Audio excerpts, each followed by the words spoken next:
வணக்கம். Jai Sribalan learn astrology. இன்னைக்கு இப்போ நம்ம மிதுன ராசிக்கு குரு பயிற்சி பலன்கள் பார்க்க போறோம். பதிவுக்கு உள்ளுக்குள்ள போறதுக்கு முன்னாடி உங்களுக்கு ஜாதகம் படிக்கணும்னாலோ இல்லை ஜாதகம் பார்க்கணும்னாலோ jayasreebalan.com உங்களுடைய சுவிதா எடுத்துக்கலாம். என்னுடைய கான்டாக்ட் நம்பர் அதில் கொடுத்துருக்கேன். நீங்கள் எங்கள் வாட்ஸ்அப் மூலமாகவும் என்னை ரீச் பண்ணலாம். அப்புறம் நீங்கள் கொஞ்சம் சப்ஸ்கிரைப் பண்ணினீங்கன்னா எனக்கு இன்னும் கொஞ்சம் என்ன நெக்ஸ்ட் வரப்போகுது அப்படிங்கிறது உங்களுக்கு தெரியும்.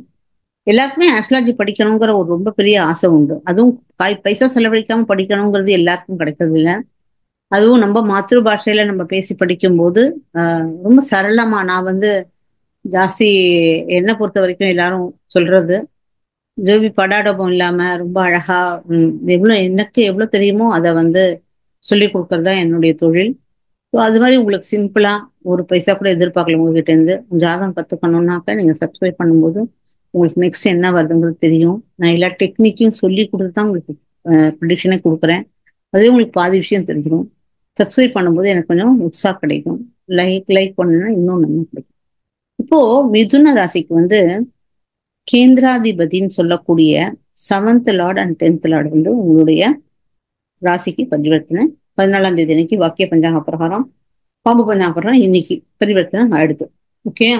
சோ கேந்திராதிபதி யாருன்னு கேட்டா விஷ்ணு பகவான். இந்த வாட்டி உங்களுக்கு லக்ஷ்மி வரல, விஷ்ணு பகவான். கேந்திராதிபதினு பார்த்தா விஷ்ணு. ஓகே. அந்த விஷ்ணு தான் என்ன எடுத்துக்கார்?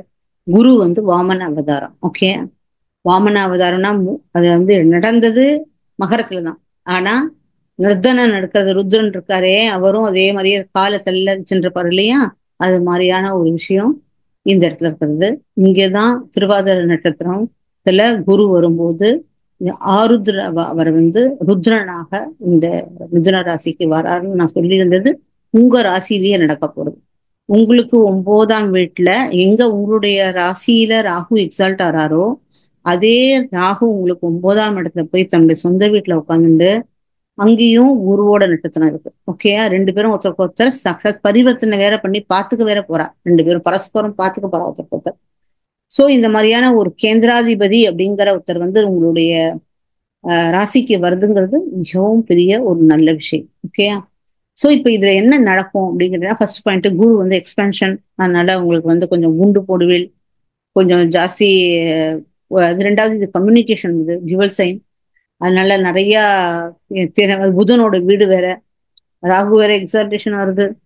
ஸோ நீங்க உங்களையே ரொம்ப பெரிய ஞானியா, ரொம்ப உங்களுக்கு எல்லா விஷயமும் தெரியும் அப்படிங்கிற ஒரு இதுவா நிறைய டிராவல் பண்ணுவேன் நீங்க. அது மாதிரி எல்லாமே ஆக்சுவலா பார்த்தீங்கன்னா ரொம்ப நல்ல விஷயம். இன்னும் 7th லார்ட் வேற உங்களுடைய ராசியில உட்காந்து. குரு யாரு? உங்களுக்கு 7th லார்ட். அப்போ என்ன பண்ணுவேன் நீங்க? உங்களுடைய பார்ட்னருக்கோ உங்களுடைய பிசினஸ்க்கோ நீங்க அவளுடைய உண்மை ரூபத்தை காமிச்சு கொடுப்பீங்க. 7ஆம் வீட்டுல நம்ம ராசிதிபதி 7ஆம் வீட்டுக்கு போகும்போது நம்ம மூஞ்சியை பார்த்துக்கிறோம்.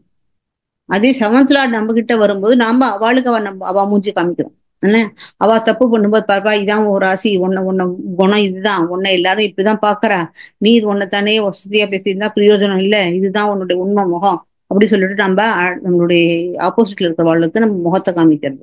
ஓகேயா? சோ இந்த மாதிரியான ஒரு விஷயங்கள் தான் ஸ்பெஷலைசேஷன். அப்போ நீங்க ரொம்ப டிராவல் பண்ணுவீங்க. இந்த வருஷம் ரொம்ப டிராவல் பண்ணுவீங்க. அதுக்கப்புறம் கொஞ்சம் அறிவாளியாவும் இல்லை. ஆக்சுவலா பார்த்தீங்கன்னா ராகு வேற தெரியல. Rahu is the height. இவர் குரு எக்ஸ்பென்ஷன். அதுவும் புதன் கம்யூனிகேஷன், புதனோட இடத்துல இருக்காரு. அதனால உங்களுடைய அறிவு எல்லாராலையும் புகழப்படும். நிறைய பேருக்கு தெரிய வரும் உங்களை பத்தின விஷயங்கள். நீங்க எவ்வளவு புத்திசாலி, எவ்வளவு உங்கள்கிட்ட டேலண்ட் இருக்கு அப்படிங்கிறது எல்லா விஷயமும் தெரிய வரும். அது ரொம்ப பெரிய ஒரு நல்ல விஷயம் குடும்பத்துல. அது மட்டும் இல்லாம ராசி திருஷ்டம் மூலமாக அவர் உங்களுடைய 4வது வீட்டை பார்க்க போறார். ஜூபிட்டர் 4வது வீட்டை பார்க்கும்போது உங்களுக்கு வீடு ரிலேட்ல சுகஸ்தானத்துல உங்களுக்கு ஒரு விஷ்ணு கேந்திராதிபதி பார்வை படும்போது உங்களுடைய 4வது வீடு கேந்திராதிபதியே படும்போது சுகஸ்தானத்துல படும்போது. ஆனா விஷ்ணு யாருக்கிட்ட? உங்களுக்கு அப்பா. அதனால கூப்பிட்டா அப்பா மட்டும் கூப்பிட்டாதான் வருவா, அம்மா தான் கூப்பிடாமே ஓடி வருவா. அதனால நீங்க 4ஆம் வீட்டுல எத்தனைக்கு ருத்ரன் சமக்கம் நீங்க சொல்றீங்களோ அத்தனைக்கு தான் வீடு வாங்குறதுக்கு, வீடு பெருசு பண்றதுக்கு, கார் வாங்குறதுக்கு, இல்ல அந்த குழந்தையெல்லாம் இந்த இதுல அண்டர் கிராஜுவேட் இருக்கணும். இந்த 12th இருந்து இந்த இதுக்கு போறது, இந்த இது உள்ள அண்டர் கிராஜுவேட்ல படிக்கிறது, அவளாம் நல்ல மார்க்ஸ் ஸ்கோர் பண்ணுவாள். அப்புறம் 7th ஹவுஸ்ல அவருடைய பார்வைப்படுறதுனால அது வந்து ரொம்ப அழகா உங்களுக்கு வந்து பிசினஸ் கல்யாணம் நடக்காத கல்யாணம் நடக்கும். ஏன்னா இங்க வந்து குருவோடைய 5ஆம் பார்வை வேற உங்களுக்கு 5ஆம் வீட்டை பார்க்கறதுனால குழந்தை இல்லாத குழந்தை பிறக்கும், ப்ரொமோஷன் கிடைக்கும், மந்திர சித்தி கிடைக்கும். நிறைய ஃபிஃப்த் ஹவுஸ் இஸ் ஆல்சோ மந்திரம். அதனால யார் யாருக்கெல்லாம் பகவான் மேல நம்பிக்கை வேணும், நிறைய பகவானை வந்து ஏன்னா சுக்கிரனோட வீட்டுல உட்கார்ந்துட்டு இருக்காரு. சுக்கிரன் அசுரகுரு, பகவான் இவர் வந்து தேவகுரு. அதனால இவருடைய இந்த இடத்துலயும் ராகுவோடைய இது சுவாதி நட்சத்திரம் வேற இருக்கு. அதனால நீங்க வந்து பெண் தெய்வத்தை வணங்கும் போது இது வந்து சுக்கிரனோட வீடு வந்து பெண் பெண் தெய்வம்.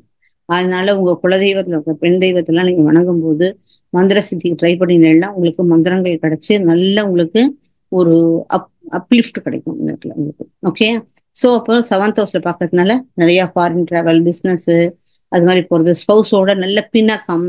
அதுவும் ரெண்டாவது தனுர் வந்து உங்களுக்கு இது குபேரனோட வீடு. அதனால பைசாவுடைய ப்ராப்ளங்கள் சால்வ் ஆகும். அப்புறம் 9ஆம் வீட்டை வந்து குருவோட பார்வை பரஸ்பரம் பார்த்துக்கிறா. அதனால டிராவல் இந்த மாதிரி ரொம்ப டிராவல், மேற்கொண்டு படிக்கிறது, திடீர்னு பார்த்தா இல்ல நம்ம இது இந்த ஒரு இந்த சர்டிபிகேட் கோர்ஸ் பண்ணிடலாம் அப்படின்னு தோணும். டாக்டர்ஸ்க்கு, ரிசர்ச்ல இருக்கிறவாளுக்கு எல்லாருக்குமே இது வந்து 9th ஹவுஸ்ல வந்து ஜூபிட்டருடைய பார்வைப்படுறது. 9th ஜூபிட்டர் இருக்கிறதுனாலே ரொம்ப நல்லது. அதுல வேற ஒரு பார்வைப்படுறது. அதனால அப்பாவுக்கு உடம்பு சரியில்லாம இருந்தா அப்பாவுக்கு சரியாயிடும். ஏன்னா அப்பாவோட இது வந்து 9th வந்து 10th போய் தர்ம கருமாதி யோகத்தை வேற உண்டு பண்ணி ராசி திருஷ்டி மூலமாக ஜூபிட்டர் வேற பாக்குறார். இதுல சனீஸ்வரர் வேற பாக்குறார். அதனால அப்பா உடைய இருந்த பிணக்கங்கள், தந்தையுடைய இருந்த பிணக்கங்கள் சரியாகும். தந்தைக்கு வந்து வருமானம் விருத்தியாகும். அதனால மிகவும் நல்ல விஷயமா நடக்கும். அப்பாவும் உங்ககிட்ட, தந்தையும் உங்ககிட்ட ரொம்ப கம்ஃபர்டபுளா இருப்பா.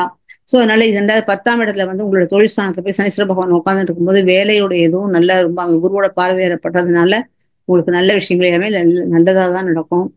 ஸோ இதுதான் வந்து குரு பயிற்சி பலன்கள் எனக்கு தெரிஞ்சு